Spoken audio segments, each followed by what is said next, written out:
Hi friends, నేను మీ Rajeshwari. Welcome back to our channel. జై శ్రీమన్నారాయణ.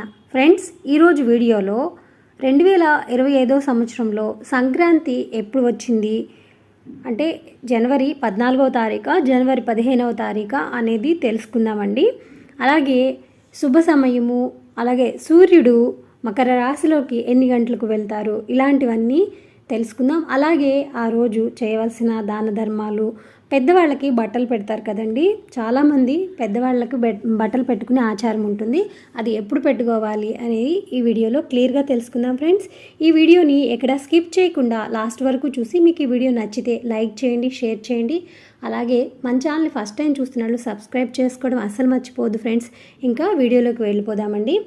క్యాలెండర్ ప్రకారం మకర సంక్రాంతి 2025 సంవత్సరంలో జనవరి 14వ తారీఖు మంగళవారం జరుపుకోవాలండి.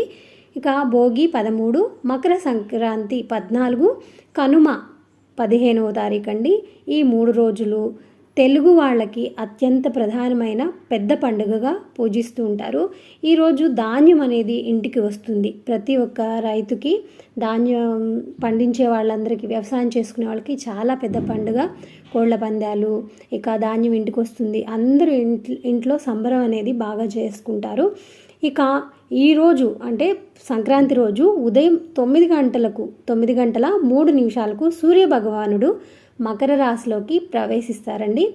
ఇక మనము కనుమ పండుగ 15 జరుపుకుంటాం. ఆ రోజు కనుమకి కోళ్ళు పందాలు ఇలాంటివి చాలా రకాలు జరుపుకుంటారు. మెయిన్గా ఆవులను, గోవులను, ఎద్దులను ఇలాంటి వాటిని పూజించారండి. పశువుల పండుగ అని కూడా అంటారు పూజించే రోజు. ఇక గంగా స్నానం చేయటం చాలా చాలా మంచిదండి. ఈ సంక్రాంతి రోజు గంగా స్నానం చేయడానికి అనుకూలమైన సమయం ఎప్పుడంటే వేద పంచాంగం ప్రకారం 2025 సంవత్సరంలో మకర సంక్రాంతి పండుగను 14 జరుపుకుంటాం కదా. ఈరోజు ఉదయం 9:03 నుంచి సాయంత్రం 5:46 వరకు శుభ సమయం కనుక ఆ సమయంలో గంగా స్నానం చేసి దానం చేయటం శుభప్రదమండి. గంగాదేవి దగ్గరికి మన గంగా స్నానం చేయలేని వాళ్ళు ఏదో మీ దగ్గరలో ఉన్న నదికి వెళ్ళి స్నానం చేసి అక్కడ పెద్దవాళ్ళకి ఎవరికన్నా బట్టలు పెట్టుకునే వాళ్ళు అక్కడ కూడా గంగా స్నానం చేసుకొని పెద్దవాళ్ళ ఫోటో దగ్గర చక్కగా బట్టలు పెట్టేసుకొని దానం చేయండి. 9 గంటల నుంచి 5:46 లోపు, ఉదయం 9 నుంచి 5:30 లోపు మీరు దానం ఇచ్చేవాళ్ళు ఎవరైనా దానం చేయాలండి. ఇక విశేషమైన ప్రయోజనాలు ఉంటాయి ఈరోజు. ఈ పవిత్ర సమయం 8:42 ఉందండి, ఉదయం నుంచి సాయంత్రం వరకు.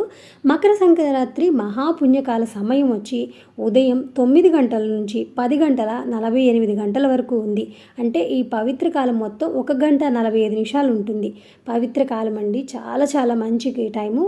ఉదయం 9:03 నుంచి 10:48 లోపు మీరు ఇంట్లో పొంగల్ చేస్తారు కదా, ఆ పొంగల్ చేసేసి సూర్య భగవానుడికి అర్పించి ఇంట్లో పూజ చేసుకొని, పూజ చేసిన తర్వాత దేవుడి దగ్గర కొంచెం పొంగల్ పెట్టండి. అలాగే సూర్య భగవానుడికి కూడా చూపించి మీ పెద్దలకు బట్టలు పెట్టుకునే సమయం ఇదండి. 9 గంటల నుంచి 10:30 లోపు చేస్తే చాలా చాలా మంచిది. ఇక జ్యోతిష శాస్త్ర ప్రకారం ఈ 2 కాలాలలో గంగా స్నానం చేయడం కానీ దానం చేయడం వల్ల ఎంతో మంచి ఫలితాలు ఉంటాయి. ఇక మీరు పెద్దలకి బట్టలు పెట్టేసుకున్న తర్వాత బయట ఎవరికైనా పేదవాళ్ళకి దానం చేయండి. లేకపోతే ఏదైనా సరే అన్నదానం కానీ మీకు తోచిన సహాయం ఏదైనా చేయండి. ఈ పుణ్యకాలం అనేది చాలా చాలా మంచి సమయం. మీరు ఈ సమయంలో చేస్తే కొంచెం ఎక్కువ రెట్టింపు ఫలితాలు అనేవి ఉంటాయి. అందరికీ మంచి జరగాలని కోరుకుంటూ మీ అందరికీ సంక్రాంతి శుభాకాంక్షలు ఫ్రెండ్స్. భోగి, సంక్రాంతి, మకర సంక్రాంతి, కనుమ ఈ 3 పండుగలు మీ కుటుంబ సభ్యులందరికీ ఆశీస్సులు తెలుపుకుంటూ ఈ వీడియో ముగిస్తున్నానండి. ఈ వీడియో నచ్చితే మర్చిపోకుండా లైక్ చేయండి, షేర్ చేయండి. బాయ్ ఫ్రెండ్స్, నమస్తే.